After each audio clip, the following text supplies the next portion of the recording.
আসসালামু আলাইকুম এভরিওয়ান, আশা করি ভালো আছেন। আমিও ভালো আছি। তো অনেক দিন পর আমাদের বাগান বাড়ি আসলাম। আমাদের অনেক ছাগলে বাচ্চা দিচ্ছে, এটা দেখার জন্য। তো মাঠ থেকে গরুগুলো নিয়ে আসতেছে আমার বাবাই। ছাগলগুলো গেটের সামনে বাচ্চাগুলো দাঁড়িয়ে রয়েছে। এখন গরুগুলো ঢুকলে আবার পাড়া লাগবে, এটার জন্য আমি হাত দিয়ে চাপাই দিতেছি। গরুগুলো নিয়ে আসতেছে, তো ছাগলটিও নিয়ে আসবো। তো যারা দেশি ছাগল পালার ইচ্ছুক আমার সাথে যোগাযোগ করতে পারেন। আমাদের প্রথম অবস্থায় এতগুলো পালি নেই, 10-12টার মতো পালছি। এখন 100-র উপরে হয়ে গেছে ছাগল। তো আপনাদের দেখাইতেছি, ছাগল মাঠ থেকে আসতেছে, দেখতে পারবেন। তো তো গাইস, মাঠ থেকে ছাগল আস্তে আস্তে এখন আসা শুরু করছে, আরও আসবো।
সাদা ছাগলটার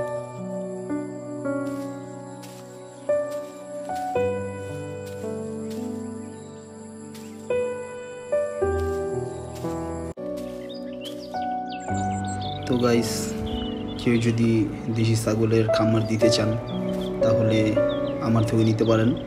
আমি কিছু ছাগল সেল দিব। আর দেশি ছাগল একটু রোগ কমই হয়, আর ভালো ডাক্তারের সাথে সম্পর্ক থাকলে দেখা যায় ওনারা ভালোভাবে ট্রিটমেন্ট করলে আইসা সমস্যাটা হয় না। আর দেশি ছাগলে অনেক ভালো, আপনারা পাইলা দেখতে পারেন, পারলে বুঝতে পারবেন যে দেশি ছাগল মূলত লাভবান হওয়ার জন্যই। আর অনেক কিছু কিছু জাত আছে দেখা যায় একটা বাচ্চা দেয়, কিন্তু আমার এখানের প্রতিটা ছাগল আপনাকে 3টা করে বাচ্চা দেয়। তো গাইস, আমার থেকে যদি নিতে চান নিতে পারবেন, কমেন্টে জানায়েন, তাহলেই হবে।